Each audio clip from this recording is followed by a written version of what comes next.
this week's reflection's based on Mark chapter 8, verses 31 to 38. It's based on the lectionary reading for the day, but I think that to get real understanding of this passage, we need to know the couple of verses before the given lectionary reading. In these verses, it tells us that Jesus took his disciples to a place called Caesarea Philippi, which is right up in the north.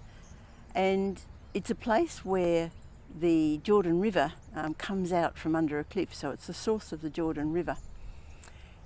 And the Canaanite people used to think that this was the birthplace of their god Baal, and Baal was their agricultural god who gave them their crops and everything. And so they worshipped Baal there. But then the Greek influence came along, and there's a cliff face there where they've carved little niches, and in those niches were statues of Pan, who is the Greek god, nature god. Now the worshippers of Pan used to get involved in very explicit sexual dances and all sorts of revelry there as they worshipped their god Pan. But also there was a huge temple to Augustus, Caesar Augustus.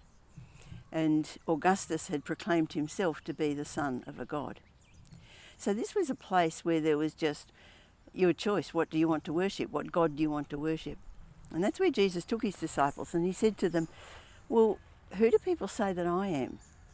And they said, well, some are saying you're John the Baptist come back to life, and others are saying that you're Elijah, the prophet. But then Jesus said, but you, what about you? Who do you say that I am? And that's when Peter came up with the flash of inspiration. You're the Christ. In other words, you're the Messiah. You're the one sent from God. You're the one we've been waiting for so long. Now we've got to remember that these guys had been with Jesus for a while. They'd seen him heal people. They'd seen him feed a whole crowd, 5,000, on a lunch, one small lunch.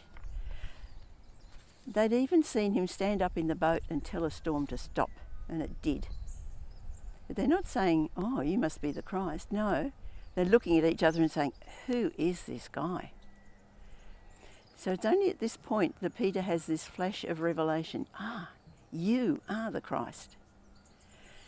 Now, at the beginning of the gospel reading for today, it says that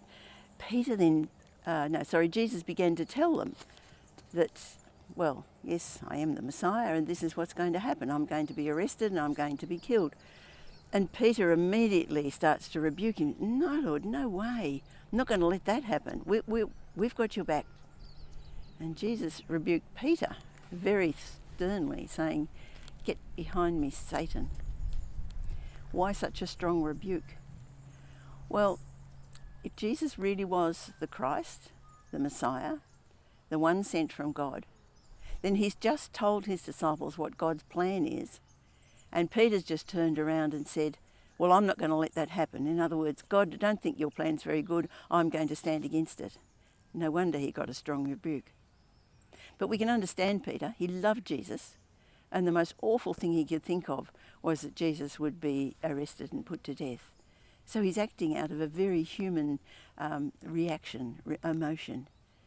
But it wasn't God's way. And so that's why he got the rebuke that he did. And having done that, Jesus then said to them, well, I need to explain to you what it means. If you want to be my disciple, this is what it means.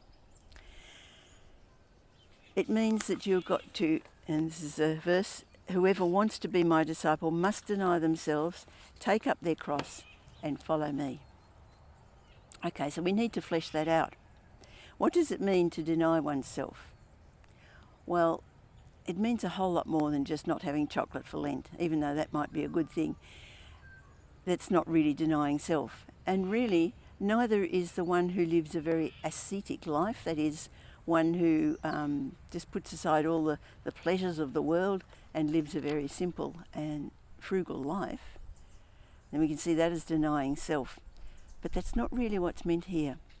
What's meant here is that we will put God's will, God's plan, God's desires ahead of anything of our own desires, ahead of our own comfort. In the 1800s, there was a Belgian priest by the name of Father Damien, and Father Damien was sent as a missionary to Hawaii. But when he was in Hawaii, he saw that there was a colony of people with leprosy, and they were isolated. They weren't allowed to mix with anyone else, and they lived in terrible conditions, and he was really concerned for them. And so he decided that they needed spiritual leadership, but they also needed someone to be sort of their spokesperson and speak up for them. And so his decision was to go and live with the colony of lepers. And of course, doing that, he was obviously going to catch leprosy, which he did, and eventually died. But in the meantime, he'd given those people spiritual comfort and guidance. He'd done a lot towards being a spokesman and speaking up for them and their needs. But he was willing to take the risk that he would die of that disease so that he could serve those people as a priest. He was giving to God's kingdom ahead of his own health and comfort. Now, there are many modern day countries where, not in Australia, but where people are putting aside their personal safety and their personal comfort for the sake of Jesus. China, Africa, many Middle East countries, people are suffering and even suffering death for the sake of their faith. In fact, there are more martyrs in this century than there have ever been in previous centuries. Now, in Australia, we're not likely to suffer death, but we will be ridiculed. We may even be accused of being bigots and hateful and all sorts of things. And if we want to live the way of Jesus, live Jesus' life, this is what we're asked to just accept, because we're accepting that we can be unpopular, but we are serving God and willing to accept that we remain true to him, whatever. Okay, so the next bit, take up your cross. It's another expression which can be made cheap by people saying, well, my arthritis is the cross I have to bear, or grumpy old Aunt Agatha is the cross I have to bear.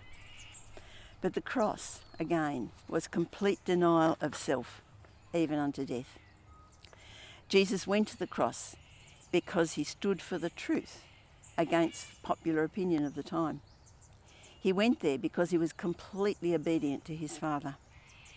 He went there because that was the only way for you and I to be set free from the consequence of our sinfulness. Jesus, in his love for his Father and his love for us, put aside his desire for self-preservation. To take up the cross is to live a way of life that is love and self-giving. Now, having made the decision that we're going to live that life of love and self-giving, we have to know how. And that is where the following Jesus comes in. Because we need to build a relationship with him, so that we know from day to day what he wants of us. So we don't just decide, okay, I'm going to live this life of love and self-giving, and then go off and do it in our own strength. Jesus will show us day by day what he wants of us. So this is not a call to a general belief in Jesus, it's a call to a radical way of life. Be willing to live the way of life that has to start with the conviction that Peter had, you are the Christ. Because it's only when we are convinced in our very innermost being that this is the truth, that we're going to be willing to live a life that puts God first, puts his ways ahead of our desires, ahead of our comforts. If we don't have this inner conviction, then we won't be motivated to live God's way. It'll simply be too hard. The truth is that life here is temporary. It's fleeting. What we need to keep our eyes on is what lies ahead. Verse 36 of Mark 8 says, "What good is it for you if you gain the whole world, yet forfeit your soul?" The last verse of the passage is a real challenge. If any of you are ashamed of me and my words in this adulterous and sinful generation, the Son of Man will be ashamed of them when he comes in his Father's glory with his holy angels. You see, it's very easy for us to try and fly under the radar, just mix in general society and don't let them know that we are actually Christian. But if we don't stand up for Jesus now, in our time, what right do we have to expect him to stand up for us on the day of judgment? Question we need to start with is, do we really have the conviction of Peter, you are the Christ? If we don't, then that's a good place to start. What do I really believe about Jesus?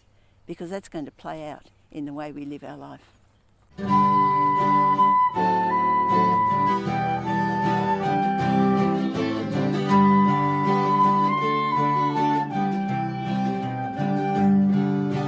Jesus, at your name we bow the knee. Jesus, at your name we bow the knee. Jesus, at your name we bow the knee and acknowledge you as Lord. Jesus, at your name we bow the knee. Jesus, at your name we bow the knee. Jesus, at your name we bow the knee and acknowledge you as Lord. You are right.